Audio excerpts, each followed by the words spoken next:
মাঝে মাঝে প্রতিবেশীদেরকে জিজ্ঞাসা করবা, আমি তো ঢাকা থাকি, আমার মার সাথে আচরণটা কেমন হয়? আমি তো ঢাকাতে থাকি, আমার মার সাথে আমার বিবি আচরণটা কেমন করে? কারণ বর্তমান সমাজের বিবিরা তো দিনদার না, এরা তো দুনিয়াদার, শুধু নিজের পেটের চিন্তা করে আর স্বামীকে ভুলভাল বুঝায়া তোমার মা এটা করে ওইটা করে। মাঝে মাঝে পুত্রবধূরা বাবাদের সাথে খারাপ আচরণ করে। এজন্য যারা বিদেশে আছো দোস্ত, প্রবাসীদেরকে বলবো, শুধু বিবির মোবাইলে ফোন দিয়া মা বাবার সাথে কথা বইল না, মাঝে মাঝে মা বাবার সাথে প্রতিবেশীর মোবাইলে ফোন দিয়ে একটু জিজ্ঞাসা করো, মা তোমার কি অবস্থা? কারণ মার সাথে বাবার সাথে সন্তানের আচরণটা এতই খারাপ, এতই নষ্ট। সন্তানকে যদি এখন বলে তো প্রবাসের জিন্দেগি বড় কষ্টের জিন্দেগি, মা দুঃখিনী চিন্তা করে। আমি যদি বলি আমি বড় অশান্তিতে আছি, তো সন্তান ওখানেও কষ্ট করে, আবার মার কষ্টের কথা শুনে কান্না করবে দোস্ত। এজন্য মাঝে মাঝে মা বাবার খবর নেওয়া। ও দোস্ত, গত মাহফিল ছিল কামরাঙ্গীর চরে, রয় মার্কেটের কামরাঙ্গীর চরে। এক বাবা এসে গোপনে বলতেছে, হুজুর ছোট্ট একটা মাসআলা জিজ্ঞাসা করি, আপনি একটু আমাকে মাসআলাটা বলে দেন।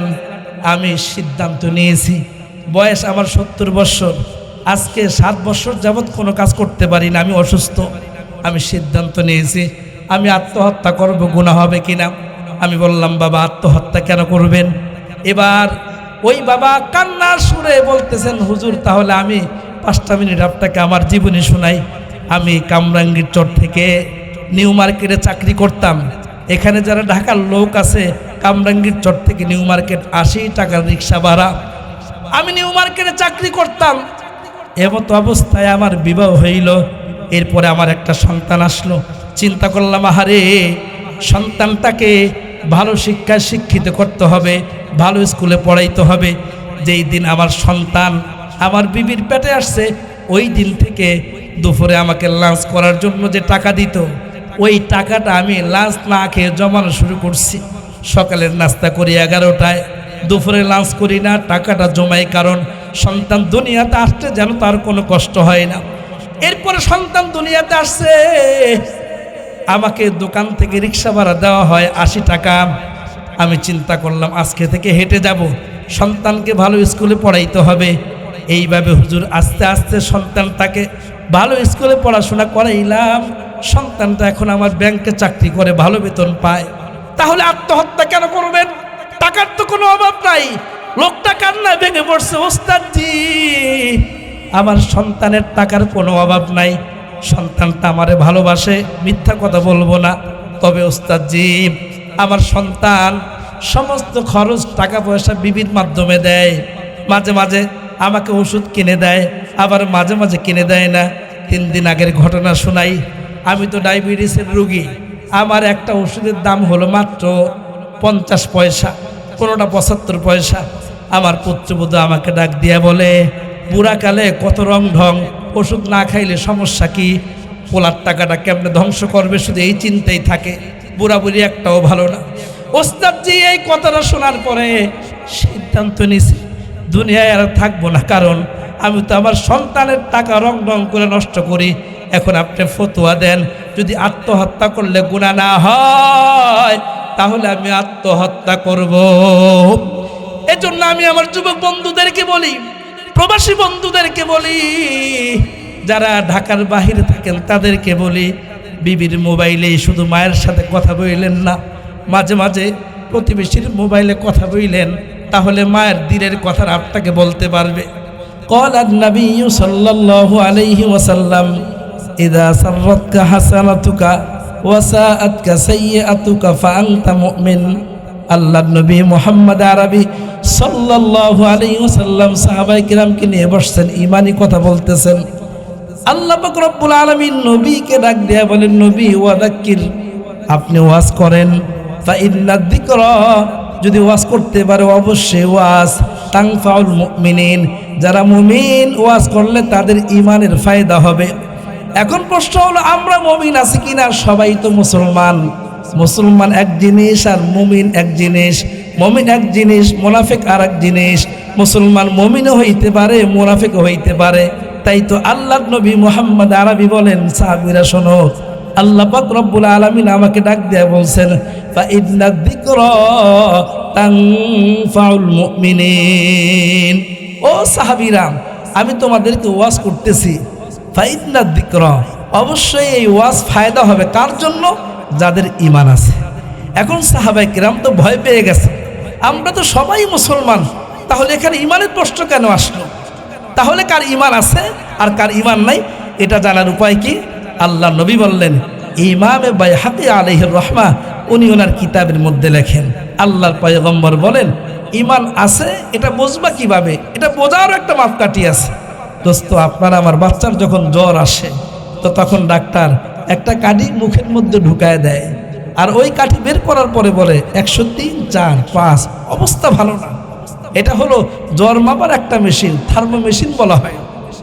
হযরতে থানবী বলেন, জ্বর মাপার জন্য যেমন মেশিন আছে, আল্লাহ পাক রব্বুল আলামিন বান্দার ঈমান মাপার মেশিনও দুনিয়াতে দিয়া দিছে।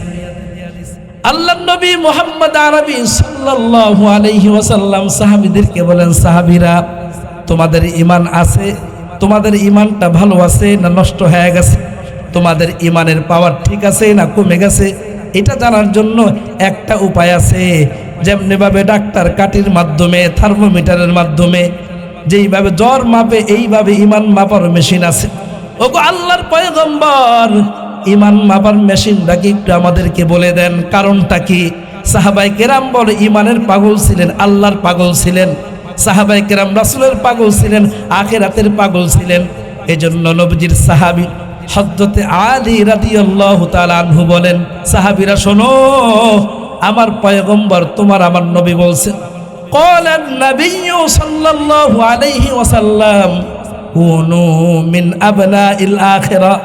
আল্লাহর নবী আপনাকে আমাকে খেয়াল করে বলছেন, আমার উম্মতেরা, কুনু মিন আবনাইল আখিরা, তোমরা আখিরাতের সন্তান হয়ে যাও।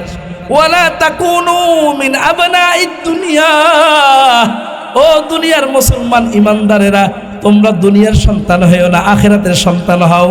তুমি যদি দুনিয়ার সন্তান হও তো দুনিয়া তোমার চোখের সামনে আজান হয়ে যাবে, মসজিদ থেকে মুয়াজ্জিন আসবে, ডাকাডাকি করবে। মসজিদ থেকে মুয়াজ্জিন আসলে তুমি মসজিদে যাইতে পারবে না, কারণ তোমার কাছে দুনিয়া আগে। এজন্যই তো আল্লাহ পাক রব্বুল আলামিন সূরাতুন নাজিয়াতে বলেন, এই আয়াত তিলাওয়াত করতে গিয়ে আল্লাহর ওলি হযরতে থানবী কান্নায় ভেঙে পড়ছেন। ছাত্ররা প্রশ্ন করছেন, হযরত আপনি এই আয়াত পড়ে কেন কান্না করেন? হযরতে থানবী বলেন, হায় রে, এই আয়াতের তরজমা যদি তোমরা বুঝতাম, তোমাদের বুঝে আসতো, তো তোমরাও এই মজলিসে কান্না করতে করতে তোমরাও পাগল পারা হয়ে যাইতা। মুসলমান ইমানদার, ওয়াজ শোনার জন্য তো অনেকে আসছে, সবাই কিন্তু ওয়াজ বোঝে না, আবার যারা ওয়াজ বোঝে এরা কিন্তু জায়গা থেকে লড়ে না। আল্লাহর নবীও বয়ান করতেন, সাহাবীরাও বয়ান শুনতেন, অনেকে তাকায় তাকায় ওয়াজ শুনতো। কিন্তু আল্লাহর নবীর সাহাবীর মধ্যে একজন সাহাবী ছিলেন বড় বৃদ্ধ। ওই সাহাবী আল্লাহর পয়গম্বর বয়ান শুরু করতে দেরি, ওই সাহাবী কান্না করতে দেরি করে না। ওই সাহাবীর নাম হলো সিদ্দিক তাআলা আনহু। আল্লাহর নবী বয়ানে বসছেন, আবু বকর কান্না করতেছেন। সাহাবীরা বলে, আবু বকর, আল্লাহর নবী তো আজকে কান্নার কোনো ওয়াজ করলেন না, জাহান্নামের ওয়াজ করে নাই, তুমি কেন কান্না করতেছো? আল্লাহর নবীর সাহাবী আবু বকর সাথীদের দিকে ফিরে বলে, সাথীরা, ওয়াজ শোনো ঠিক, কিন্তু খেয়াল করো না, খেয়াল করো, আল্লাহর পয়গম্বর যদিও জাহান্নামের ওয়াজ করে নাই, কিন্তু কি বলেছে? এই যে মাত্র নবী আমার তোমার আমার সামনে বললেন, শোনো আমার সাহাবীরা, আল্লাহ পাক রব্বুল আলামিন তার একজন বান্দাকে তিনি অনুমতি দিয়েছেন, ওই বান্দা চাইলে সে দুনিয়াতে থাকতে পারে, চাইলে ওই বান্দা সে তার রবের সাক্ষাতে যাইতে পারে। খেয়াল কি করে দেখেছো? এই কথা তো আল্লাহ পাক রব্বুল আলামিন আবু বকরকে এই অনুমতি দেওয়া হবে না, আবু বকর চাইলে দুনিয়াতে থাকতে পারবা, আর যদি চাও তুমি তোমার মালিকের কাছে যাইতে পারবা, তোমাকেও বলবে না। এই কথা তো ওমরকেও বলা হবে না, দুনিয়ার কোনো মানুষকে আল্লাহ পাক রব্বুল আলামিন এই অনুমতি দিবেন না। তাহলে একটু খেয়াল করে শোনো, ভালো করে চিন্তা করো, এমন কথা আল্লাহ পাক কাকে বলতে পারে? এবার সাহাবীরা বুঝে ফেলেছে, হায়, যদি আবু বকরকে এই কথা আল্লাহ না বলে তাহলে এই কথাটা কাকে বলতে পারে? এবার তার বুঝ আইসা গেছে, এই কথা তো আল্লাহর নবীকে ছাড়া আল্লাহ কাউকে বলে নাই। এবার সিদ্দিক আকবর বললেন, হা, এখন তোমাদের বুঝে আসছে আল্লাহ নবী তোমাদের কাছ থেকে আমাদের কাছ থেকে বিদায় নিয়ে নিলেন। এরপরে নবীজি বলছেন, শোনো সাহাবীরা, আল্লাহর ওই বান্দা দুনিয়াতে থাকার জন্য না, আল্লাহর সাক্ষাতে যাওয়ার জন্য সে রাজি হয়ে গেছে। আল্লাহ নবী যখন এই কথা বলছেন, সিদ্দিক আকবর রাদিয়াল্লাহু তাআলা আনহু কান্নায় ভেঙে পড়ছে। এই জন্য দোস্ত, ওয়াজ বোঝার জন্য একটা দিল থাকা চাই। এজন্য একজন কবি বলে, আরে আকেল না হো গাফিল, আরে আকেল না হো গাফিল, তুঝে দুনিয়া সে জানা হে, আজ ভি জানা কাল ভি জানা, জানা তো একদিন হায়। একজন কবি আপনাকে আমাকে খেয়াল করে বলেন, দুনিয়ার আকলমন্দরা, দুনিয়ার জ্ঞানীরা, দুনিয়াটা তোমার আমার থাকার জায়গা না, দুনিয়াটা হলো তোমার আমার এখান থেকে আখিরাতের প্রস্তুতি নেওয়ার জায়গা। এই জন্যই তো নবীজি বারবার বলেছেন, কুনু মিন আবনাইল আখিরাহ, তোমরা আখিরাতের সন্তান হয়ে যাও। ওয়ালা তাকুনু মিন আবনাইদ দুনিয়া, তোমরা দুনিয়ার সন্তান হয়েও না। এর অর্থ হলো তোমরা শুধু দুনিয়া দুনিয়া কইরো না, একটু আখিরাতকে সামনে রাখো। হয়তোবা বললে আপনাদের কাছে খারাপ লাগতে পারে, আজকের এই মাহফিল শুনেছি 100-র উপরে মাদ্রাসার ছাত্র আছে। এই 100-র উপরে ছাত্র এই মাদ্রাসায় আছে। যদি এই 100 ছাত্রর বাবা যদি আজকের মাহফিলে আসতেন, তো মাহফিলটা কত সুন্দর হইতো। নাম্বার 1। দ্বিতীয় নম্বর, আমার সন্তান পুরস্কার পাইল, আমি সন্তানের সামনে থাকতে পারলাম না, তার মানে মাদ্রাসায় পড়াইতেছি অবহেলা, আর এই দুষ্টামি করে মাদ্রাসা দিয়া দিছি। না দোস্ত, যদি এরকম নিয়তে আপনি ছেলেটারে মাদ্রাসা ভর্তি করান, না দুনিয়া পাবেন না আখেরাতে পাবেন। একটাবার চিন্তা করে দেখেন, আখেরাতের দিকে চিন্তা করে দেখেন। আপনি যে সন্তানটাকে মাদ্রাসা ভর্তি করাইছেন, ওই সন্তানের আল্লাহ পাকের কাছে কত দাম, একটাবার খেয়াল করে দেখেন কত দাম। আল্লাহ নবী মুহাম্মদ আরবি সাল্লাল্লাহু আলাইহি ওয়াসাল্লামের এক উম্মতের ঘটনা তালিবুল ইলমের শোনায় দেই। নামদার ইমাম গাজ্জালি, ছোট্ট মানুষ, আল্লাহ পাক রব্বুল আলামিন মাদ্রাসার জন্য তাকে কবুল করেছে। এই ছোট্ট মানুষটা দৈনিক মাদ্রাসা যায়। শীতের সময় কনকনে ঠান্ডা, হাঁটতে বড় কষ্ট হয়, ছোট্ট মানুষ। এজন্য হুজুরেরা চিন্তা করলেন, যেহেতু ঠান্ডার সময় ক্লাসটা একটু পিছায় দেই, তাহলে ছোট্ট ছোট্ট বাচ্চারা আগে আসতে পারবে। কিন্তু ক্লাস পিছায় দেওয়ার পরেও ওই ছোট্ট বাচ্চাদের মধ্যে ছোট্ট বন্ধু গাজ্জালি, সে ঠিক মতো মাদ্রাসা যেতে পারে না। এরপরে একদিন আল্লাহর বান্দা ইমাম গাজ্জালিকে ওস্তাদজি গোপনে ডাক দেয়া বলে, বাবাজি তুমি দেরি করে আসো, তোমার জন্য ক্লাসটা দেরি করে দিলাম, এরপরে তুমি কেন দেরি করে আসো? বলো কেন দেরি করে আসো? তুমি যদি আবার দেরি করে আসো তো তোমাকে ক্লাসে ঢুকতে দেওয়া হবে না। যাও, ঠিক আছে, আরো 10 মিনিট তোমাকে সময় দেয়া দিলাম। পরের দিন আল্লাহর বান্দা ইমাম গাজ্জালি আলাইহির রহমা মাদ্রাসার ছাত্র পরের দিনও লেট করে আসছে। এবার হুজুর রাগ হয়ে গেছে, দাঁড়ায় গেছে, গাজ্জালি দাঁড়া, ওখানে দাঁড়া, লুটবি না। এবার ইমামে গাজ্জালি দাঁড়াইছে, হুজুর ধমক দিছে।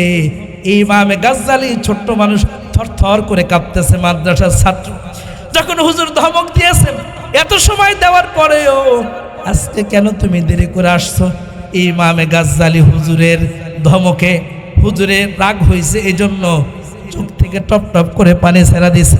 আল্লাহর ওলিরা কিতাবের মধ্যে লেখে, আল্লামা ইমামে কুরতুবী আলাইহির রহমার মতো এরকম বড় বড় উলামায়ে কেরাম তারা তাদের কিতাবের মধ্যে লেখেন, ইমাম গাজ্জালি যখন কান্না শুরু করছে, ওস্তাদের দিলটা নরম হয়ে গেছে। আহারে, আমি কোনো বাচ্চাটার এইভাবে ধমক দিলাম, যদি ধমক না দিতাম তো এইভাবে কান্না করতো না।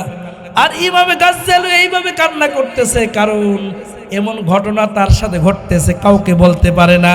কার কাছে এই কথা বলবে? এবার ওস্তাদ কাছে গিয়া জড়ায় ধরছে, বাবা তুমি এইভাবে কান্না করতেছো, আর তোমাকে ধমক দিব না, ঠিক আছে, তুমি যেভাবে খুশি মাদ্রাসায় আসো। এবার বাচ্চা ইমামে গাজ্জালি ওস্তাদের মুখের দিকে তাকায় বলে, ওস্তাদজি আমার বাড়ি তো বেশি দূরে না, একেবারে কাছে, আমি তাড়াতাড়ি আসতে চাই কিন্তু আমার দেরি হয়ে যায়। ইমাম গাজ্জালির ওস্তাদ বললেন, কেন দেরি হয়? একটু আমারে খুলে বলো কেন দেরি হয়। এবার আল্লাহর বান্দা ইমাম গাজ্জালির মুখের দিকে তাকায়া যখন কথা শুনতেছেন, গাজ্জালি কান্না করে আর বলে, ওস্তাদজি আমি যখন ঘর থেকে বের হই, যখন আমি বাহিরে পা দেই, এক পা দুই পা করে হাঁটতে থাকি, আমি হঠাৎ করে দেখি আমার পায়ের নিচে কেমন যেন আগুন ঝিলমিল করতে থাকে। এই আগুন যে ঝিলমিল করে আমার বড় ভয় হয়, এই জন্য আস্তে আস্তে দেরি হয়ে যায়। ওস্তাদ যে আমি কি করব। এবার ইমাম গাজ্জালির জবান থেকে এই কথা শোনার পরে ইমাম গাজ্জালির ওস্তাদ ইমাম গাজ্জালিকে জড়ায় ধরছে, এরে গাজ্জালি, হায় রে তোরে আমি ধমক দিয়েছি, গাজ্জালি রে ওই যে তোর পায়ের নিচে আগুন ঝিলমিল করতে থাকে, জ্বলতে থাকে। আহারে ইমামে গাজ্জালি, এরে গাজ্জালি ওটা আগুন না, আগুন না। এবার গাজ্জালি বলে, হুজুর তাহলে কি? আল্লাহ নবী মুহাম্মদ আরবি সাল্লাল্লাহু আলাইহি ওয়াসাল্লাম বলেছেন, যখন আমরা আমাদের সন্তানকে এলেম শেখাবার জন্যে, কোরআন শেখাবার জন্যে যখন আমরা আমাদের সন্তানকে মাদ্রাসায় পাঠাই অথবা মসজিদে পাঠাই, আল্লাহ পাক রব্বুল আলামিন ফেরেশতাদেরকে ডাক দেয়া বলে, ফেরেশতারা এরা আমার কোরআন শেখার জন্য, এরা আসমানি ইলম শেখার জন্য ঘর থেকে বের হয়েছে, যাও যাও এদেরকে সংবর্ধনা জানাও। কিভাবে? এরা যখন হাঁটবে এদের পায়ের নিচে তোমরা তোমাদের নূরের পাখাগুলো বিছায়া দিবা। এর গাজ্জালি আল্লাহ পাক রব্বুল আলামিন হাবিবুল্লাহ সাল্লাল্লাহু আলাইহি ওয়াসাল্লামের জবান দিয়ে এই কথা বের করেছেন। আর নবীজি বলছেন, যখন কোনো ছাত্র ইলম শেখার জন্য, কোরআন শেখার জন্য রাস্তায় হাঁটে, তখন সে সাধারণ কোনো মানুষ থাকে না, আল্লাহ পাকের কাছে তার দাম এতটা বেড়ে যায়, আসমানের ফেরেশতারা তার পায়ের নিচে নূরের পাখাগুলো বিছায়া দেয়। গাজ্জালি রে চোখের পানি মোছ, আমার আর বুঝতে বাকি নাই। সারা জীবন যে হাদিস পড়েছি, এই হাদিসের তর্জমা করেছি, কিন্তু কোনোদিন দেখার সুযোগ হয় নাই। আজকে তোর জবান থেকে যখন শুনলাম, রাসূলের কথা কখনো মিথ্যা হইতে পারে না, রাসূলের কথা তো সত্য। এর গাজ্জালি ওইটা আগুন না, আগুনের ঝলকানি না, ওইটা হলো আল্লাহর পক্ষ থেকে তালিবুল ইলমের জন্য ইস্তেকবালের নূরের পাখা। আজকের পর থেকে তুমি আর ভয় পাইবা না, সুন্দর করে হেঁটে আসবা, ওই আগুন তোমাকে পোড়াইবে না, ওই আগুন তোমার জান্নাতের মেহমান বানায় দিবে। মুসলমান ইমানদার, তাহলে আপনি আপনার সন্তানটাকে এমন জায়গায় ভর্তি করলেন, এমন জায়গায় দিয়ে দিলেন, মাদ্রাসায় কোরআন শেখার জন্য আসছে। এর দামটা কত? স্কুলে যখন বাচ্চা যায় সেও পড়াশোনা করে, মাদ্রাসায় যখন একটা বাচ্চা আসে সেও পড়াশোনা করে। মাদ্রাসার বাচ্চার পায়ের নিচে পয়গম্বর বলেন নূরের পাখা বিছায় দেয়। আর যেই বাচ্চারা স্কুলে গিয়ে বাংলা ইংরেজি পড়ে, এমন কোনো হাদিস পাওয়া যায় নাই তার পায়ের নিচে রহমতের ফেরেশতারা নূরের পাখা বিছায় দেয়। এজন্য আমি আমার অভিভাবক বাবাজিদেরকে বলবো, সন্তানটাকে মাদ্রাসা ভর্তি করায় দিয়া ঠকেন নাই। আরে মাদ্রাসায় সন্তানটা ভর্তি করলে সবচেয়ে বড় ফায়দা হলো দুনিয়াতে, সন্তানকে যদি কোনো মতে কোরআনওয়ালা বানাইতে পারেন, নামাজি বানাইতে পারেন, কোরআনের শিক্ষা শিক্ষিত করতে পারেন। আর একটা সন্তান আপনাকে গালি দিতে পারে, কিন্তু যেই সন্তান মাদ্রাসায় পড়বে ওই সন্তান কোনোদিন আপনাকে গালি দিবে না। হয়তোবা ওই সন্তান মাদ্রাসায় পড়ার কারণে তার বেতন কম, আপনাকে সে হাজার হাজার টাকা দিতে পারবে না, কিন্তু আপনার সাথে কোনোদিন বেয়াদবি করবে না, কোনোদিন বেয়াদবি করবে না। ইমামে আজম ইমাম আবু হানিফা রহমতুল্লাহ আলাই, ইমামে শাফি আলাইহির রহমা, এদের জীবনী পড়ে দেখেন। ইমামে শাফির আব্বা বড় বুজুর্গ ছিলেন, মাও বড় আমলওয়ালা মানুষ ছিলেন। বিবাহ হয়ে গেল দুইজনের মধ্যে। তারা নিয়ত করলেন, আল্লাহ যদি আমাদেরকে একটা পুত্র সন্তান দান করে, তো এই সন্তানটাকে আমরা আল্লাহ পাকের কালাম শেখাবো। নিয়ত করছে, বিবাহ করছে, নিয়ত করছে। আল্লাহ পাক রব্বুল আলামিন ইমাম আবু হানিফা, ইমাম আহনাফ, ইমাম আহমদ বিন হাম্বল, ইমামে শাফিদের জীবনী পড়লে আমরা অনেক কিছু বুঝতে পারবো। শাফি দুনিয়াতে আসছে, তিনি দুনিয়াতে আসার পরে মা বাবা মাদ্রাসা ভর্তি করায়া মাদ্রাসা পড়ে আলেম বানায় দিছে। এবার আমাদের মতো বড় হওয়ার পরে এখন তো তিনি বড় আলেম, মানুষকে মুরিদ বানান, ওয়াজ নসিহত করেন, এরপরে রাত্রে এসে মার কাছে ঘুমান, মারও খেজমত করেন। একদিন ওয়াজ করতে করতে দেরি হয়ে গেছে, অনেক সময় আমাদের হয়ে যায়, আমরাও মাঝে মাঝে 10টা যাওয়ার কথা, মাঝে মাঝে 1টা বাজে ঘরে ঢুকি। ইমামে শাফি রহমতুল্লাহ আলাই তার ওয়াজ করতে করতে দেরি হয়ে গেছে। যখন দেরি হয়ে গেছে, রাতের বাজে 12টার উপরে বাড়িতে আসছে, আর চিন্তা করতে, আহারে ওয়াজ করতে করতে সময় পার হয়ে গেল, মা খাইছে কিনা তা তো জানি না, আর মা তো আমাকে ছাড়া খায়ও না। এবার তিনি ঘরে ঢুকছেন, ঘরে ঢুকার পরে দেখে জনম দুঃখিনী মা ঘুমায় আছে। মাও ধীরে ধীরে চিন্তা করছেন, আজকে আমি আমার সাফিকে পরীক্ষা করব, দেখি আমার আমার অন্তরে, সাফির অন্তরে আমার প্রতি কেমন মহব্বত আছে। হযরতে সাফি ঢুকছে, ঢোকার পরে মার দিকে তাকাইছে, দেখে মা পুরা ঘুমায় আছে, লড়চড়ে না, দাঁড়ায় দাঁড়ায় চিন্তা করতেছে। ছাত্ররা বলেন, ইমামে শাফি যখন ঘটনা শোনাইতেছেন তাদের ছাত্রদেরকে, একবার আকাশের দিকে তাকায় আর একবার মায়ের চেহারার দিকে তাকায়। কারণ কি? আকাশের দিকে তাকায় এই জন্য, আর নিচে তাকায় এই জন্য, নিচের এই চেহারাটা কালো হয়ে গেলে আল্লাহ পাক বেজার হয়ে যাবে। এজন্য একবার মায়ের দিকে তাকায় আর একবার আল্লাহর দিকে তাকায়, আসমানের দিকে তাকায়। চিন্তা করলেন, মা যেহেতু ঘুমায় গেছে, এখন যদি মাকে জাগ্রত করি তো বেয়াদবি হবে, মায়ের ঘুমটা নষ্ট করলাম। আবার চিন্তা করতেছে, হায় রে, মা যদি খালি পেটে ঘুমায় তো এটাও তো বড় বেয়াদবি হবে, এখন কি করা যায়? এজন্য হযরত ইমামে শাফি চিন্তা করলেন, মা যেহেতু বুড়া মানুষ, বৃদ্ধ মানুষ, ঘুমায় গেছে, আমি একটু কপালে চুমা দিয়া এরপরে মার পায়ের কাছে গিয়ে একটু বসবো, এরপরে চলে যাব। ইমামে শাফি প্রথমে মায়ের কপালের মধ্যে চুমা দিলেন, চুমা, এরপরে মায়ের পায়ের কাছে আসলেন, মার পায়ে একটা চুমা দিলেন, মায়ের পায়ে চুমা দিয়ে বসে আছে মায়ের কাছে। যদি মায়ের ঘুমটা ভেঙে যায়, মাকে জিজ্ঞাসা করবো, আম্মা জান খানা খাইছেন কিনা? কারণ ক্বালান নবী সাল্লাল্লাহু আলাইহি ওয়াসাল্লাম, আল জান্নাতু তাহতা আকদামিল উম্মাহাত। ইমাম শাফি ছোট্টবেলায় মাদ্রাসায় পড়েছেন, মা বাবার খেজমতে জান্নাত, মা বাবা যদি রাজি থাকে তো জান্নাত, আর মা বাবা বেজার হয়ে গেলে তো জাহান্নাম। সারা জীবন নামাজ পড়তে পড়তে পড়তে কপালটা কালো বানায় ফেলাইছে, মা বেজার। মনে রাখো দোস্ত, যত বড় পীর হও, যত বড় ওলি হও, যত বড় মুর্শিদ হও, মা বেজার থাকলে আল্লাহ বেজার হয়ে যায়। এজন্য পয়গম্বর আরবি সাল্লাল্লাহু আলাইহি ওয়াসাল্লাম বলেন, ক্বালান নবী সাল্লাল্লাহু আলাইহি ওয়াসাল্লাম, রিদল রব্বি ফি রিদল ওয়ালিদি। বাবা সন্তুষ্ট থাকলে আল্লাহ খুশি হয়ে যাবে, আর যদি বাবা নারাজ থাকে তো আল্লাহ নারাজ হয়ে যাবে। এই হাদিসগুলো তো আল্লাহর বান্দা ইমামে শাফি ছোট্টবেলায় তিনি মাদ্রাসায় পড়েছেন, আবার এখন তিনি মাদ্রাসায় পড়াইতেছেন, আবার জনগণকে ওয়াজ করে তিনি বুঝাইতেছেন। তিনি বড় চিন্তায় পড়ে গেলেন, আল্লাহ, এখন যদি ঘর থেকে বের হয়ে যায়, জনম দুঃখিনী মা যদি অন্তরে ব্যথা পায়, এটা তো দেখা যায় না। যুবকদেরকে বলি, বন্ধু, তোমার মা যদি কষ্ট পায়, তোমাকে মুখে বলবেন আমি কষ্ট পাইছি, তোমার মা একা একা কান্না করবে। এজন্য মাঝে মাঝে, সব সময় মাকে ফোন দিয়ে বাড়িতে যাইবা না, মাঝে মাঝে গোপনে মার কাছে যাইবা, দেখবা মার হালতটা কেমন। মা যদি আসলে তোমার উপরে খুশি থাকে তো এটাও তুমি বুঝতে পারবা। মাঝে মাঝে প্রতিবেশীদেরকে জিজ্ঞাসা করবা, আমি তো ঢাকা থাকি, আমার মার সাথে আচরণটা কেমন হয়? আমি তো ঢাকাতে থাকি, আমার মার সাথে আমার বিবি আচরণটা কেমন করে?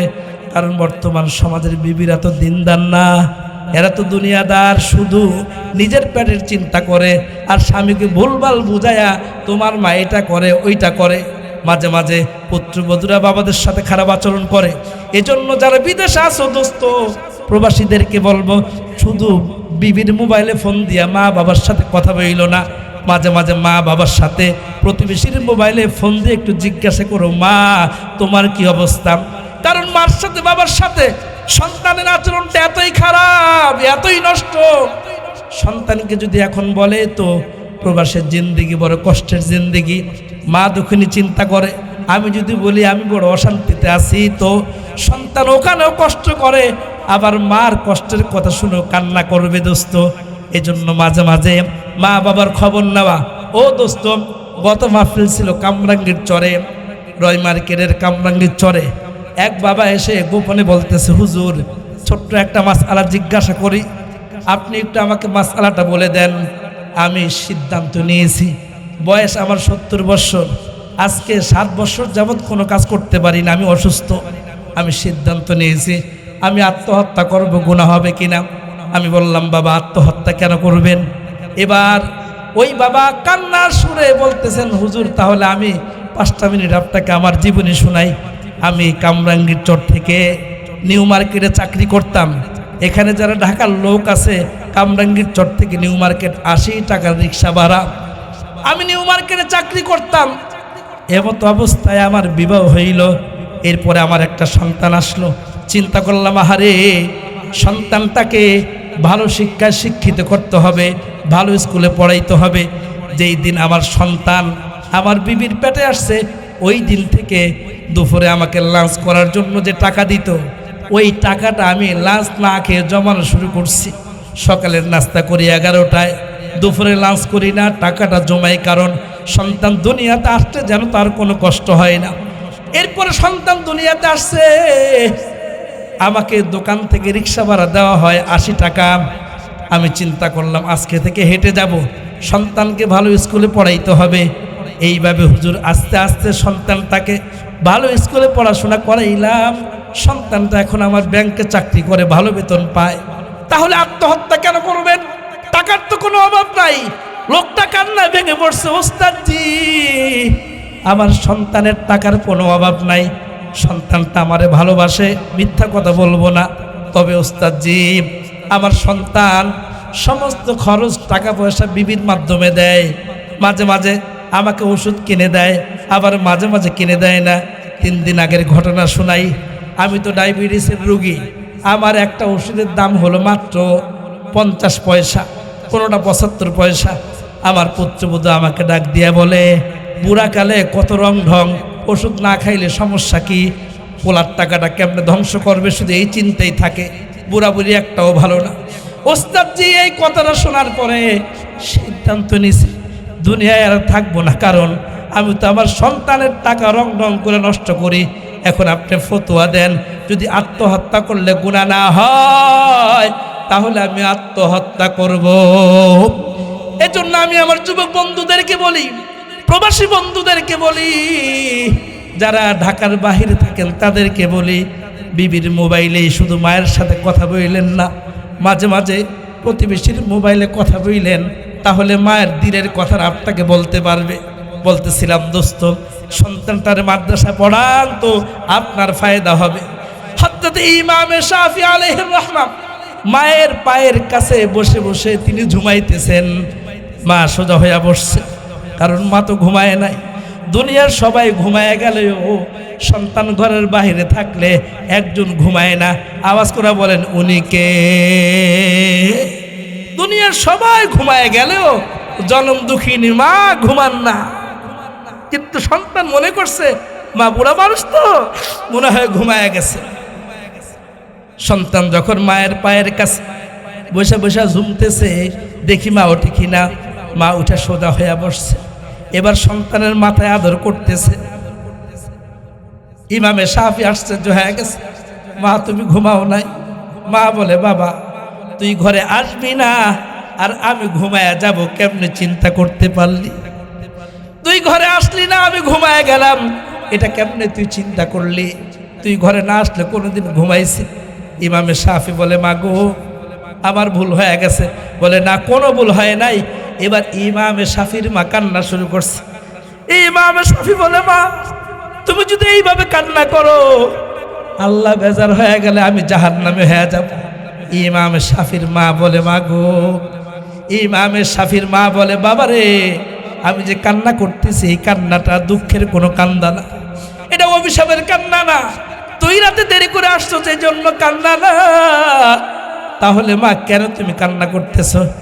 ইমামে শাফি বলে, বাবা রে তোর হাজার হাজার মুরিদ আছে, তুই এত বড় আলেম, কিন্তু আমার কাছে একটু কষ্ট লাগলো, তুই আমার মতো একটা মূর্খ মানুষের পায়ের মধ্যে কেন তুই চুমা খাই? এই কথাটা বলতে দেরি ইমামে শাফি মাকে জড়ায় ধরে কাঁদতেছে। বলে, মা কে বলেছে আমি তোমার পায়ে চুমা দিয়েছি? মা আমি তোমার পায়ে চুমা দেই নাই। মা বলে, শাফি রে আমি কিন্তু ঘুমাই নাই, আমি কিন্তু জাগ্রত ছিলাম, তুই আমার পায়ে চুমা দিছস আমি কিন্তু টের পেয়েছি।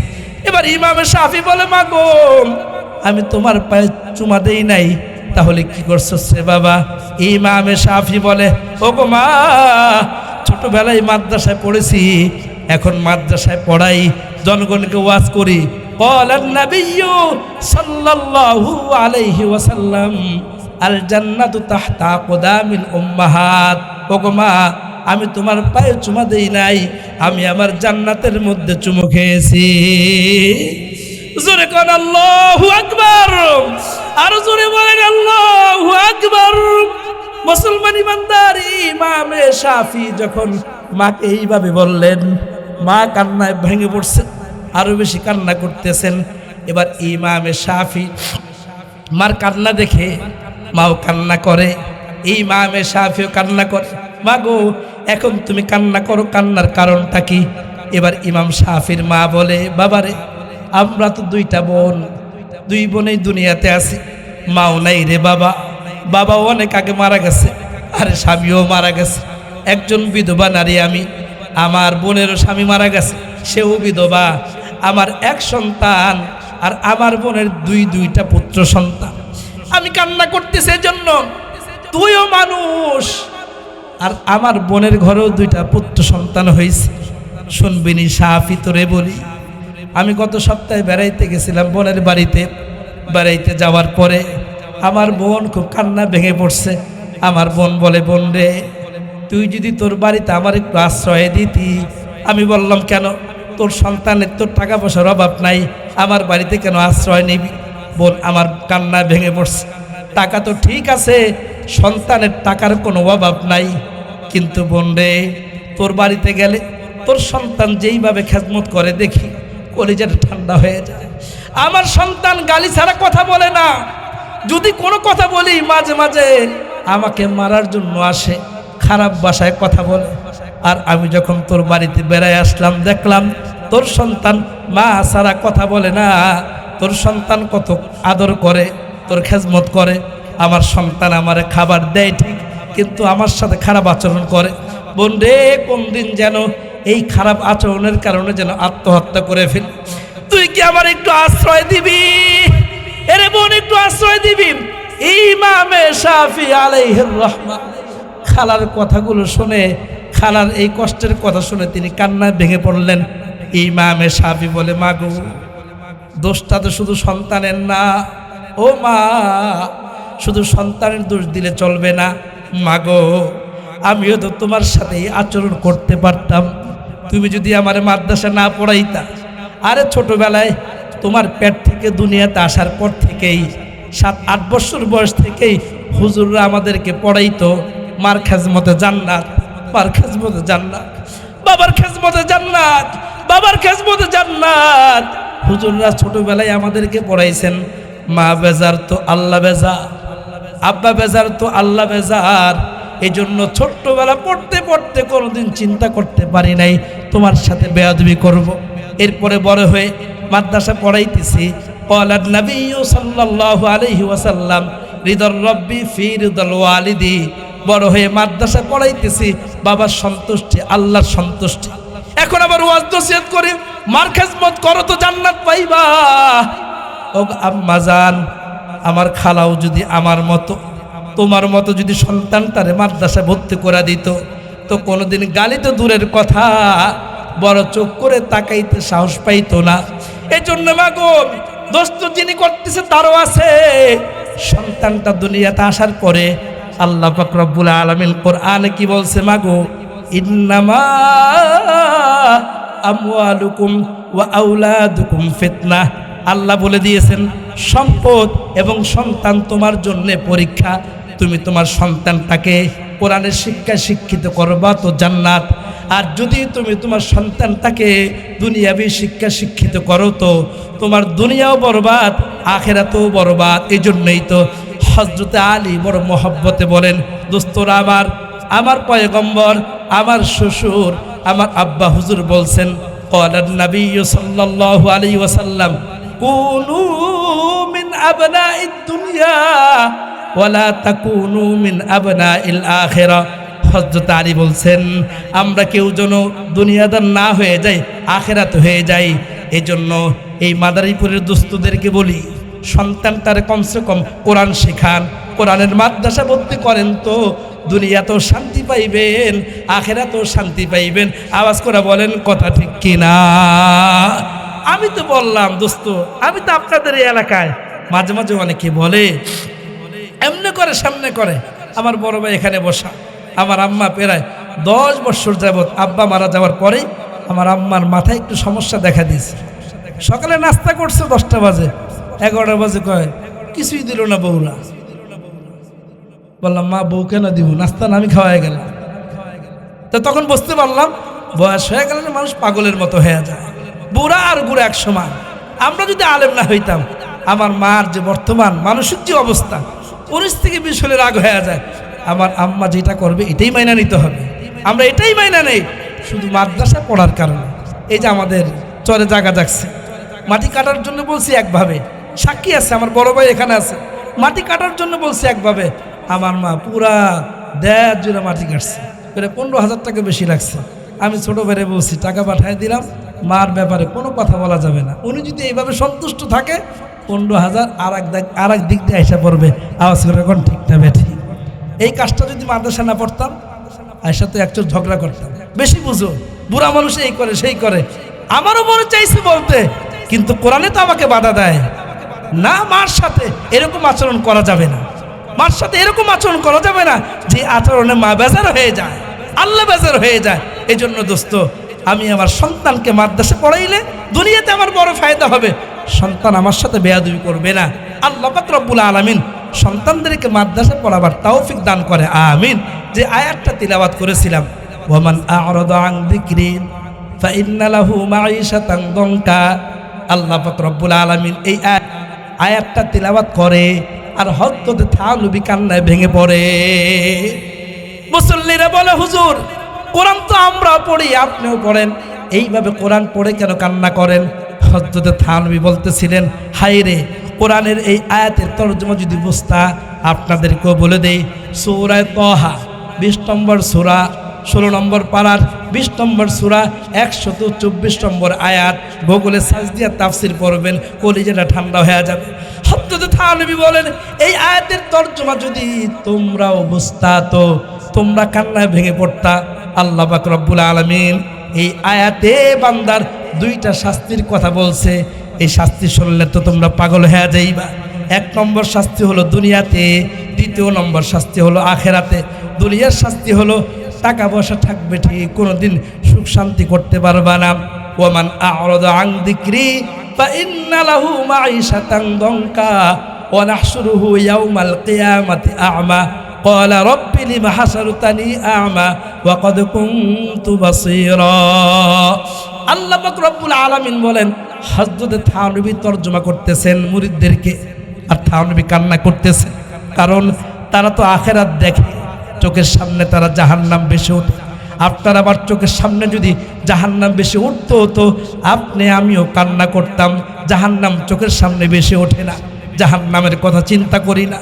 আম্মা জান আয়েশা সিদ্দিকা রাদিয়াল্লাহু তাআলা আনহা, আবু দাউদ শরীফের 4547 নম্বর হাদিস, ইমামে আবু দাউদ আলাইহির রাহমা বলেন, আল্লাহর পয়গম্বরের ঘরে ঢুকছেন, এমন সময় আম্মা জান কান্না করতে করতে রাসূলের সামনে আসছে। রাসূল জিজ্ঞাসা করে, আয়েশা লিমাদা তাবকি, আয়েশা রে তুমি কেন কান্না করো? ইমামে আবু দাউদ আলাইহির রাহমা এই হাদিসটা লিখতে বড় তার কষ্ট হয়েছে, কারণ জাহান্নামের ব্যাপারে হাদিস। আম্মা জানকে প্রশ্ন করছে, নবীজি আয়েশা রে কান্না কেন তুমি করো? কারণ আয়েশা কান্না করবে, এটাই তো স্বাভাবিক। পদ্মার আলের আম্মা জানেরা একটু শোনেন, আম্মা জান আয়েশা সিদ্দিকা কেন কান্না করতেছেন?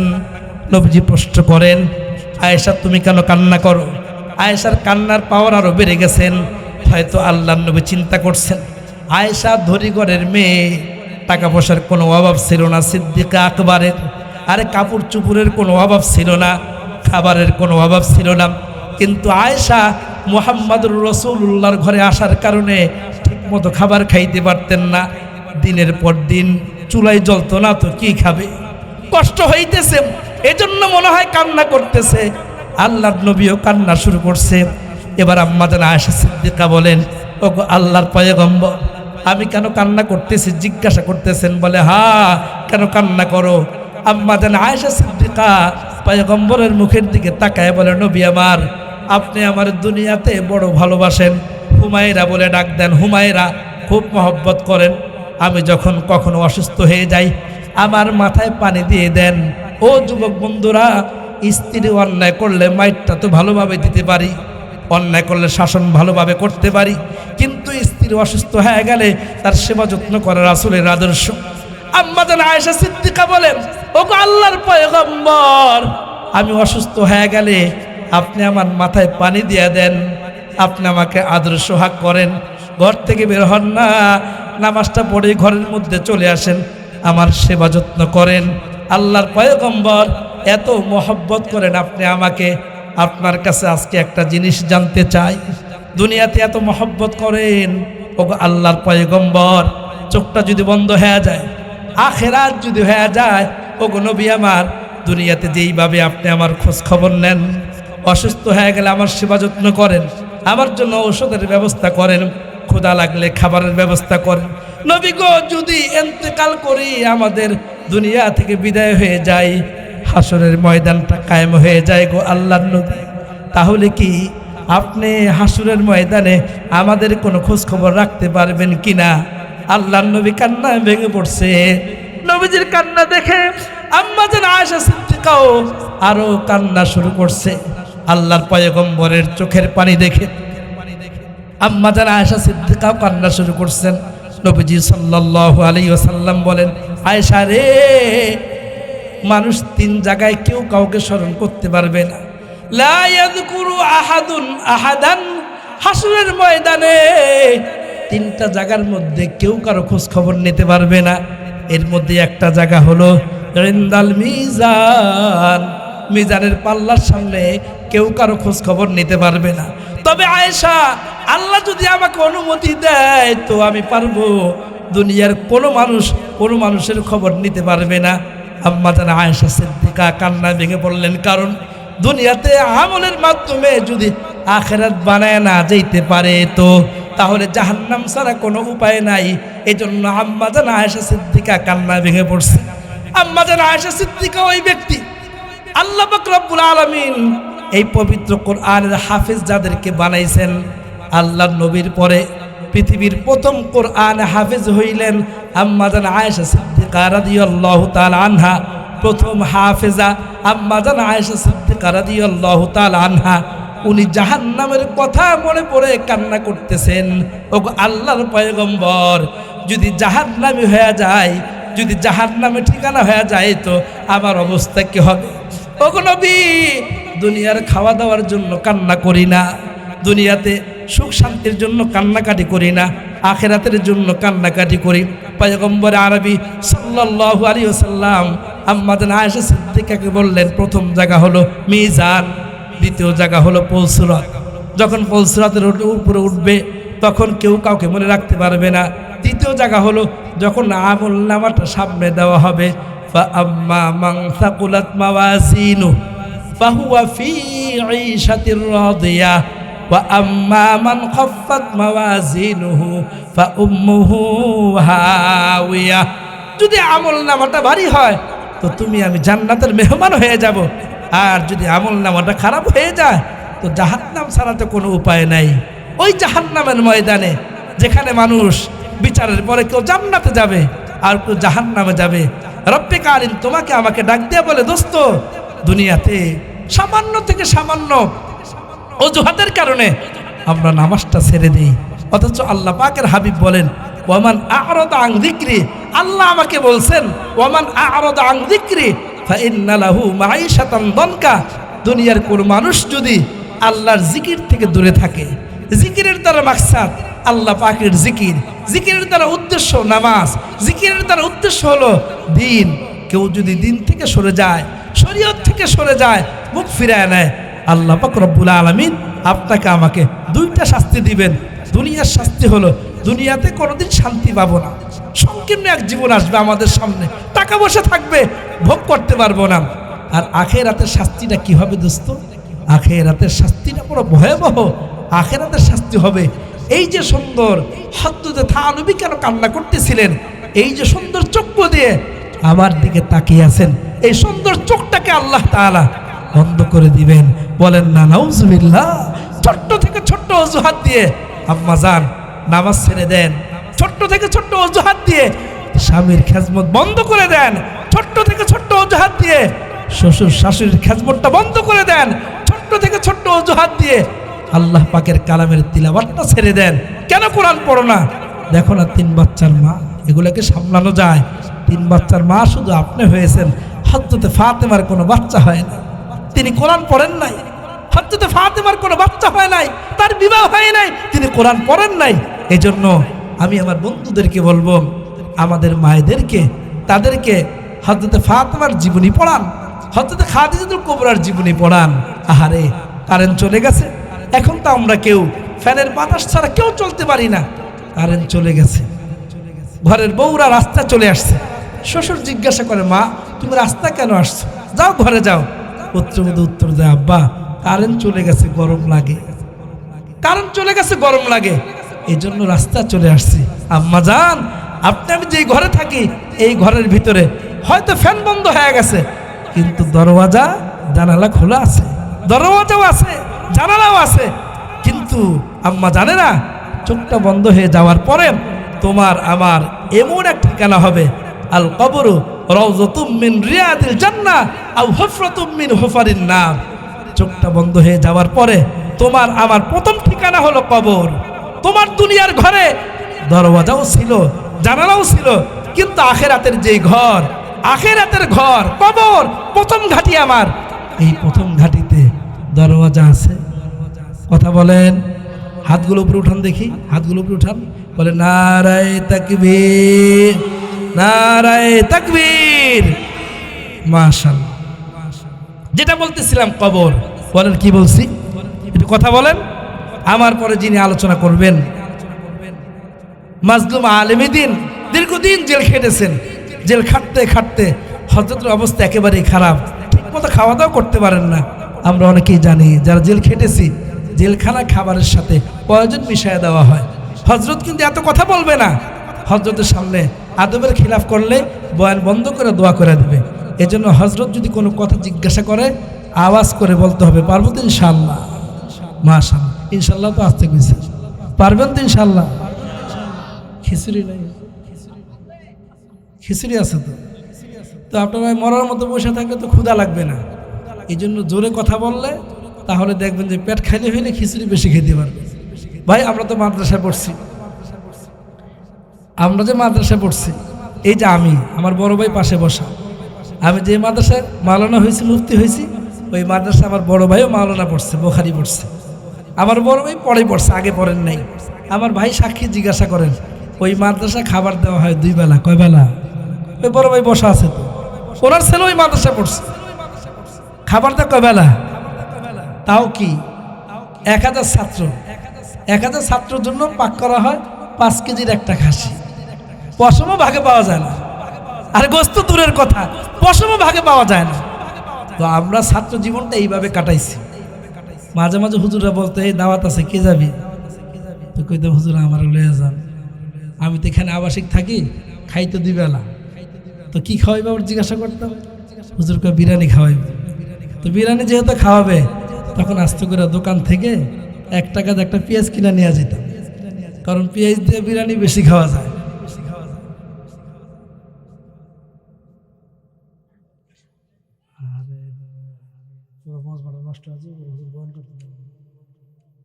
আচ্ছা ঠিক আছে, করুন, তো আগে বললে ভালো হতো না। আচ্ছা ঠিক আছে, যতটুকু হয় আলহামদুলিল্লাহ। তো যেটা বলতেছিলাম, পেঁয়াজ দিয়ে একটু বেশি খাওয়া যায়, এই জন্য পেঁয়াজ দোকান থেকে কিনে নেওয়া যেতাম। ওরা দেয় কি দেয় না ঠিক আছে, এই জন্য কিনে নেওয়া যেতাম। তো পকেটে হাত দিলে অনেকদিন পর্যন্ত এটা গোপন ছিল। একদিন এক ছাত্র দেখছে, কয় কিনা আশরাফি, তুই পকেটে কি ঢুকাস? আমি কি না বাইর করতেছি। কি বাইর করাস? আমি কি খাওয়ানোর মেশিন। খাওয়ানোর মেশিন মানে? আমি বললাম পেঁয়াজ হইলে বিরিয়ানি বেশি খাওয়া যায়। তো ঠিকই পেঁয়াজ এখনও পেঁয়াজ খাওয়া কিন্তু মাকরু, তখন তো ছাত্র ছিলাম, বুঝি নাই, ছোটোবেলা তো অনেক গুণাই আমরা করছি। পেঁয়াজ খাওয়া মাকরু, কাঁচা পেঁয়াজ ভালো করে খাই, এরপরে মেসওয়াক করে নিই, মনে যা মশলা দেওয়া দিলাম। তো আমরা ওই বিরিয়ানি খাওয়ার জন্য পেঁয়াজ পকেটে করে নেওয়া যেতাম। আপনারাও একটু বেশি খিচুড়ি খাওয়ার জন্য, কথা জোরে বললে পেট খালি হবে, খিচুড়ি বেশি খেতে পারবেন। নারায়ে তাকবীর, নারায়ে তাকবীর। আলহামদুলিল্লাহ। তো যেখানে বলতেছিলাম দোস্ত, সামান্য কারণে গুনাহের কাজ করে ফেলি, অথচ হযরত ফাতেমা জোহরা রাদিয়াল্লাহু তাআলা আনহা জীবনে কোনোদিন নামাজ কাজা করেননি। আর নামাজ কাজা তো দূরের কথা, জীবনে কোনোদিন হযরত ফাতেমা জোহরা রাদিয়াল্লাহু তাআলা আনহা তাহাজ্জুদ তার ছোটে নাই জানা শর্তে। এত ইবাদত গুজার ছিলেন। কিভাবে তারা ইবাদত করছেন? কারণ হলো নবীজি বলছেন, ফাতেমা আমি তোমার বাবা একজন নবী, এই কথা চিন্তা করলে চলবে না, নিজের আমল দিয়েই নিজের সিঁড়ি পার করতে হবে। এজন্য জাহান্নাম তাদের চোখের সামনে ছিল, এজন্য তারা গুনাহ করে নাই, হাজার কষ্ট করছে, কখনো না খেয়ে থাকছে, হারাম খায় নাই। এখন তো আমরা একটু কষ্ট দেখলেই সুদে টাকা নিয়ে আসি, কিস্তিতে টাকা নিয়ে আসি। সাহাবায়ে কেরাম হাজার কষ্ট হইলে তারা গুনাহের দিকে তাকায় নাই। সিদ্দিক আকবর রাদিয়াল্লাহু তাআলা আনহু প্রচন্ড ক্ষুধা লাগছে, কোথায় যাবে? দান করতে করতে সব শেষ হয়ে গেছে। সিদ্দিক আকবর দান করতে করতে একেবারে গরিব হয়ে গেছে। দুপুর বেলা তিনি মসজিদে গেছে, একটু পরেই হযরতে ওমর গেছে। এবার ওমর গিয়ে আবু বকরকে বলে, ভাই আবু বকর, এখন তো নামাজের সময় না, তুমি কেন এখন মসজিদে আসছো? সিদ্দিক আকবর ওমরের মুখের দিকে তাকায় বলে, ভাই ওমর, আমি তো মসজিদে আসি নাই, আমাকে মসজিদে পাঠানো হয়েছে, কেন তুমি মসজিদে আসছো? এখন তো নামাজের টাইম না। সিদ্দিক আকবর বলে, ভাই ওমর শোনো, আমি দান করতে করতে আমার এই অবস্থা, আমার ঘরে কোনো খাবার নাই, বেশ কয়েকদিন হয়ে যায় আমার ঘরে কোনো খাবার নাই। এজন্য নবীজি বলছেন, ইদা হাজাবাহু আমরুন সাল্লাহ, যখন কোনো মুসিবতে পড়বে তোমরা নামাজে দাঁড়িয়ে যাবে। এজন্য রিজিকের মালিক তো আল্লাহ, এজন্য আল্লাহর কাছে আসছি, নামাজ পড়বো, দোয়া করব। আবু বকর ডাক দিয়ে বলে, ওমর আমাকে জিজ্ঞাসা করলা আমি কেন আসছি, তুমি কেন আসছো, এবার তোমারটা বলো। হযরত ওমরের চেহারাটা লাল হয়ে গেছে। ওমরের যার টাকার কোনো কমতি ছিল না, ক্ষমতার কোনো কমতি ছিল না। ওই ওমর রাদিয়াল্লাহু তাআলা আনহু বলতেছেন, ভাই আবু বকর, কিভাবে তোমাকে বলি লজ্জার কথা।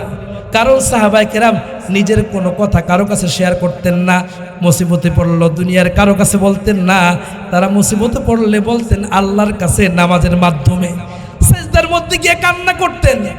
আল্লাহর নবীর সাহাবী আবু বকর আল্লাহর নবীর কাছে গিয়ে কান্না করতেছেন। মুসলিম শরীফের হাদিস, ইমামে মুসলিম বলেন, আল্লাহর নবীর কাছে গিয়ে আবু বকর বলেন, ও গো নবীজি, এমন একটা দোয়া শিখায়া দেন যে দোয়াটা আমি নামাজের মধ্যে পড়তে পারবো। সিদ্দিক আকবরকে আল্লাহর নবী একটা দোয়া শিখায় দিলেন, যে দোয়াটা এখন আমরা নামাজের মধ্যে পড়ি, আল্লাহুম্মা ইন্নী যালামতু নাফসি যুলমান কাসীরা ওয়া লা ইয়াগফিরুয যুনুবা ইল্লা আনতা ফাগফিরলি মাগফিরাতাম মিন ইনদিক। এই দোয়াটা আল্লাহর নবী সিদ্দিক আকবরকে শিখায় দিয়েছে। এই দোয়াটা শিখবার পরে সিদ্দিক আকবর ফরজ নামাজের মধ্যে পড়ে, আবার যখন তাহাজ্জুদ পড়ে সিজদার মধ্যে গিয়ে আল্লাহর নবীর সাহাবী কান্না করতেন। সিদ্দিক আকবর জিজ্ঞাসা করে, ভাই ওমর তুমি কেন আসছো? এবার হযরত ওমর বলে, ভাই আবু বকর, যেই কারণে তুমি ঘর হারা মসজিদে আসছো, তোমার প্রচন্ড ক্ষুধা, ওই কারণে ওমরও আল্লাহ পাকের ঘরে আসছে। একটু পরে আবার আল্লাহর নবী ঢুকছে, সুবহানাল্লাহ। প্রথম ঢুকলেন আবু বকর, এরপরে ঢুকলেন হযরত ওমর। শাইখুল হাদিস আল্লামা জাকারিয়া আলাইহির রহমা, উনি ওনার কিতাবে হাদিসটা লিখেন, এইভাবে লেখেন, আল্লাহর নবী এবার ঢুকছে। তিনি যখন ঢুকলেন মসজিদে, আশ্চর্য হয়ে গেছে, এখন তো নামাজের সময় না, আবু বকর কেন ঢুকছে, ওমর কেন ঢুকছে? আল্লাহর নবী তো গায়েব জানেন না, এজন্য তিনি জিজ্ঞাসা করলেন। আল্লাহর নবী গায়েব জানেন না, আল্লাহ কোরআনে বলেন, ইন্নী লা আ'লামুল গায়বা, আল্লাহর নবী এই কথা বলছেন, আমি গায়েব জানি না। পয়গম্বর আরবী প্রথমে আবু বকরের কাছে গিয়ে আবু বকরের চেহারার দিকে তাকাইছে। দোস্ত, দুই একদিন না খাইলে, আমাদের বাচ্চাটা যখন রোজা রাখে চেহারার দিকে তাকাইলে বোঝা যায় ক্ষুধার কারণে চেহারাটা ছোট হয়ে গেছে। সকালে নাস্তা একটু দেরি করে খাইছে, অথবা পরীক্ষা দিয়ে আসছে, বাচ্চাটার নাস্তা খাওয়া হয় নাই। বাবা সন্তানের চেহারার দিকে তাকাইলে বলতে পারে খাবার খায় নাই। ধরার দোষ, আব্বু কিছু খাও নাই? বাচ্চা বলে না আব্বু, পরীক্ষার চিন্তায় টাকা পকেটেই রয়ে গেছে। নবীজি তো রুহানি পিতা, আবু বকরের মুখের দিকে তাকায় বুঝতে পারছেন আবু বকরের মনে ক্ষুধা লেগেছে, প্রচণ্ড ক্ষুধা, মনে হয় অনেক দিনের অনাহারি। ওমরের চেহারার দিকে তাকাইছে, ওমরের চেহারা দেখাও বুঝতে পারছেন এবার আল্লাহর নবী প্রশ্ন করলেন, আবু বকর, এই সময়টা তো মসজিদে আসার কথা না। আবু বকর কথা বলে না, কারণ দুনিয়াবি বিষয়। আল্লাহর নবীকে যদি এখন আমি বলি যে আমি কয়েকদিন হয়ে যায় আমার ঘরে কোনো খাবার নাই, আমার নবী কষ্ট পাবে। কারণ আবু বকর হলো আল্লাহর নবীর বন্ধু, আর নবী হইলেন আল্লাহর বন্ধু। যদি আবু বকর কষ্ট পায় তো নবী কষ্ট পাবে, আর নবী কষ্ট পাইলে আল্লাহ কষ্ট পাবে। কথা বলে না আবু বকর। ও আবু বকর, বলো না কেন তুমি এই সময় আল্লাহর ঘরে আসছো? আবু বকর মাথাটা নিচু করে দিয়ে বলে, দোস্ত, তোমার আমার ঘরে খাবারের কোনো অভাব নাই। তোমার আমার বাচ্চা 3 বেলা 4 বেলা 5 বেলাও খায়, তুমি আমিও কত কাপ চা খাই, কোনো খবরেই নাই। আর তাদের খাবারের কত কষ্ট ছিল। এবার সিদ্দিক আকবর নবীজির দিকে না তাকায়া মাথাটা নিচে দিয়া চোখ দিয়া পানি ছেড়ে দিছেন। আবু বকর ডাক দিয়া বলে, নবী, বললে হয়তো বা কষ্ট পাইবেন। ও নবী, আমি এখন আল্লাহ পাকের ঘরে আসছি, আমার প্রচন্ড ক্ষুধা, ঘরে কোনো খাবারের ব্যবস্থা নাই, ঘরে খাবারের ব্যবস্থা নাই। এই জন্য আল্লাহর ঘরে আসছি, নামাজ পড়ব, আল্লাহর কাছে রিজিক চাইবে, এই জন্য আসছি। আল্লাহর নবী আবু বকরের কথাটা শোনার পরে চোখে আর পানি তিনি আটকে রাখতে পারেন না। কারণ যারা দুনিয়াতে কোটি কোটি টাকার, লক্ষ লক্ষ টাকার মালিক ছিলেন, কালিমা পড়ার কারণে শুধু নিজের পেটের চিন্তা করে নাই, গরিব অসহায় সবাইকে খাবারের ব্যবস্থা করছে।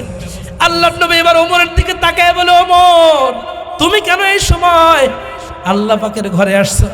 ওমরও ডাক দিয়ে একই কথা, ভাই নবী, আমিও আবু বকরের মতো খাবারের কষ্টের কারণে আমি আসছি। এখন তো দুইজন উত্তর দিয়া দিলেন, খাবারের কষ্টের কারণে আমি আল্লাহর ঘরে আসছি। কিন্তু আল্লাহর নবীকে প্রশ্ন করবে এরকম কার সাহস আছে? আল্লাহর নবীকে আবু বকর কেমনে জিজ্ঞাসা করবে আপনি কেন আসছেন? ওমর কিভাবে আল্লাহর নবীকে জিজ্ঞাসা করবে? এই সাহস তো সাহাবীদের নাই। নবীজি চোখের পানি ছেড়ে দিয়ে আবু বকর ওমরের কাছে গিয়ে বল, আবু বকর রে, ওমর রে, যেই কারণে তোমরা দুইজন মসজিদে আসছো, আমি মুহাম্মাদুর রাসূলুল্লাহ ওই কারণেই আল্লাহ পাকের ঘরে আসছি। আবু বকর রে, আমার ঘরেও খাবারের কোনো ব্যবস্থা নাই। মুসলমান ইমানদার, যেই নবী চাইলে স্বর্ণের প্লেটে 3 বেলা না 30 বেলা খাবার দৈনিক খাইতে পারতেন।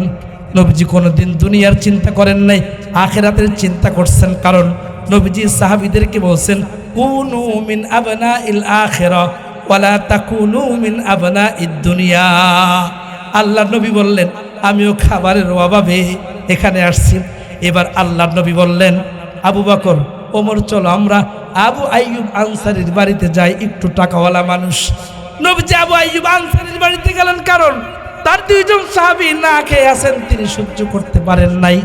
আবু আইয়ুব আনসারীর বাড়িতে যাওয়ার পরে সালাম কালাম হলো, আবু আইয়ুব বাড়িতে নাই। তাড়াতাড়ি ঘরে ঢোকার পরে আবু আইয়ুব আনসারীর বিবি বলে, ও আল্লাহর নবী, আবু আইয়ুব তো ঘরের মধ্যে নাই, আপনি বসেন, আমি ডাক দিয়ে আনি। আবু আইয়ুব আনসারী খেজুরের বাগানে ছিল, গিয়ে বলে, ও আবু আইয়ুব, রহমাতুল্লিল আলামিন আমাদের ঘরে আসছে, একটু কন্যা সুবহানাল্লাহ, রহমত আমার ঘরে আসছে, তুমি এই জায়গায় বসে আছো, চলো চলো, আল্লাহর নবী আসছে, আল্লাহর নবী আসছে, চলো চলো। আবু আইয়ুব আসছে, বাগান থেকে খেজুর পেড়ে নিয়ে আসছে, আল্লাহর নবীর সামনে খেজুরগুলো দিছে। আবু আইয়ুব নবীর চেহারার দিকে তাকায় দেখে, নবীর চেহারাটা শুকনা, আবু বকরের চেহারাটা শুকনা, ওমরের চেহারাটা শুকনা। খেজুরটা সামনে দিছে। নবী বলে, এরে আবু আইয়ুব, শুধু পাকা খেজুর আনলেই তো পারতা, কাঁচা খেজুরগুলো কেন আনলা? আবু আইয়ুব ডাক দিয়ে বলে, পয়গম্বর, আপনার পাকা খেজুর খেতে মনে চাইবে, আপনার কাঁচা খেজুর খেতে মন চাবে, আপনার যেটা খেতে মনে চায় আপনি ওইটাই খাইবেন। আপনার চেহারা দেখে মনে হয় আপনি অনেক দিনের অনাহারি। এবার আল্লাহর নবী যখন খেজুর খাওয়া শুরু করছে, খেজুর খাওয়ার পরে আবু আইয়ুব আনসারী রুটি আর গোস্ত নিয়ে আসছে, রুটি আর গোস্ত। নবী আমার রুটি লারে আর গোস্ত লারে, চোখ দিয়া পরে টপ টপ করে পড়ে। আল্লাহর নবীকে আবু আইয়ুব ডাক দেয়া বলে, ওগো আল্লাহর পয়গম্বর, আপনি না খাইলেও তো এরা শুরু করতে পারবেন, আপনি খান।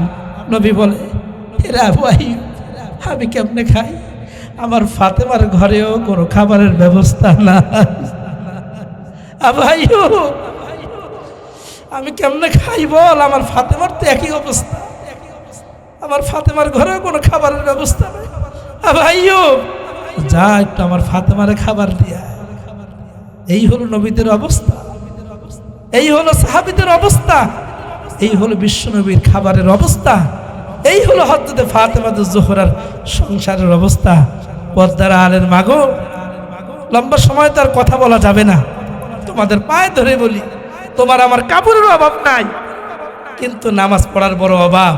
তুমি আমি নামাজ পড়ি না, তোমার আমার ঘরে খাবারের অভাব নাই, বলতেই স্বামী তোমার আমার জন্য বিদেশ থেকে টাকা পাঠায় দেয়, কিন্তু নামাজ ঠিক মতো পড়ি না। আল্লাহর আদালতে দাঁড়ায়া উত্তর দিতে হবে। এজন্য মুসলমান ইমানদার, নবীজির যে অবস্থা ছিল, সাহাবীদের যে অবস্থা ছিল, বর্তমানে অনেক মাদ্রাসাতে এরকম অবস্থা। বাচ্চাদের সকালের নাস্তার খবর থাকে না, দুপুরে খাবারের কোনো ব্যবস্থা থাকে না। অনেক অসহায় মাদ্রাসা আছে। আমি গিয়েছিলাম পঞ্চগড়, কাদিয়ানীদের এলাকায় গিয়েছি। কাদিয়ানীদের এলাকায় একটা মাদ্রাসায় গেছি। ওখানে যাওয়ার পরে দেখলাম অনেক বাচ্চারা, কিন্তু সব শুকনা। জিজ্ঞাসা করলাম, হুজুর এদের সবার এক অবস্থা, স্বাস্থ্য ভালো না কেন? হুজুর দিন বাদে খাই একবেলা দুই বেলা, তাও পেট ভরে খায় না, স্বাস্থ্য হবে কিভাবে? আল্লাহ কত ভালো আপনাকে আমাকে রাখছে। এই জন্য দোস্ত, যেই সকল বাচ্চারা যেই সকল মাদ্রাসাগুলোতে খাবার পায় না, একটু তাদের খোঁজ খবর আপনার আমার নেওয়া দরকার। ওই যে আল্লাহ বলছে, ইন্নামা আমওয়ালুকুম ওয়া আওলাদুকুম ফিতনা। আল্লাহ বলছে, সম্পদ দিয়া তোরে পরীক্ষা করতেছি, সন্তান দিয়াও তোরে পরীক্ষা করি। আমি খেয়ে আছি, পাশের লোকটা না খেয়ে আছে, তো আল্লাহর কাছে কি জবাব দিব? এই জন্য আমাদের মুহতামিম সাহেব এই মাত্র বললেন, একটু মাদ্রাসার জন্য যদি আমরা সহযোগিতার হাত হোক না, 1000 টাকা 2000 টাকা, মেহমান আসতেছেন,